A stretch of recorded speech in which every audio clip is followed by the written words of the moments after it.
Hello. आज बघूयात आपण अंड्याची झणझणीत अशी रस्सा भाजी. तर आता इथं मी अंडे घेतलेत. तर हे स्टीमर आहे अंड्याचं उकडायचं, तर त्याच्यामध्ये उकडायला ठेवून देते. थोडंसं पाणी ॲड करायचं आणि जेवढं पाणी आहे तोपर्यंत ते उकडून होते. जेवढं आपण पाणी घालेल ना तेवढा वेळ ते उकडून होते. तर उकडून झालेत अंडे, काढून घेऊयात. आता मसाला रेडी करूयात. तर इथं घेतलं कांदा, खोबरं, काजू थोडेसे घेतलेत आणि सगळे तेलामध्ये थोडं भाजून घेऊयात. थोडासा कलर चेंज होईपर्यंत भाजूयात. काजू पण थोडेसे भाजले, टेस्ट पण छान लागते त्याची. तर जास्त नाही आहे, हां, एवढं भाजून घ्यायचं, जास्त पण नाही आहे भाजून. आणि इथं तोपर्यंत अंडे पण उकडून झालेत, सोलून घेतले आणि त्याला थोडेसे असे चीर देऊन घ्यायचे मधून आणि मधून भाग करून घ्यायचे, म्हणजे ते टेस्ट छान लागते भाजीमध्ये.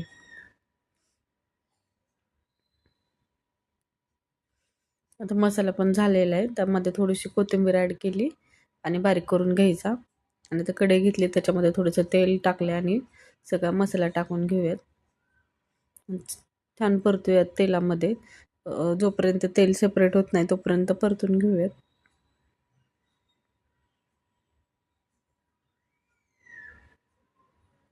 आता ह्याच्यामध्ये पावडर मसाले ॲड करूयात. तर हा घरगुती काळा मसाला आहे. 2 चमचे मसाला आणि इथं थोडासा चिकन मसाला मी टाकलाय. मीठ चवीपुरतं मीठ टाकूयात.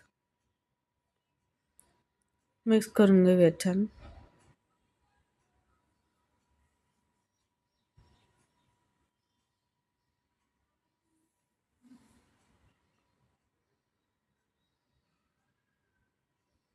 आता ह्याच्यामध्ये अंडे टाकून घेऊयात आपण.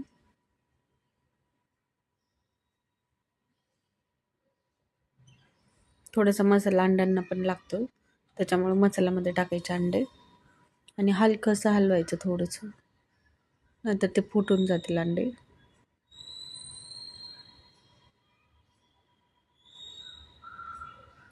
आता गरम पाणी ॲड केलं मी थोडंसं. आपल्याला जेवढं पाहिजे भाजी तेवढं क्वांटिटीनुसार पाणी ॲड करायचं आणि मस्त आता याला उकळी येऊन द्यायची कमी गॅसवरती. हा बघ, 1-2 उकळ्या आले की भाजी रेडी. वरून थोडीशी कोथिंबीर ॲड केली मी.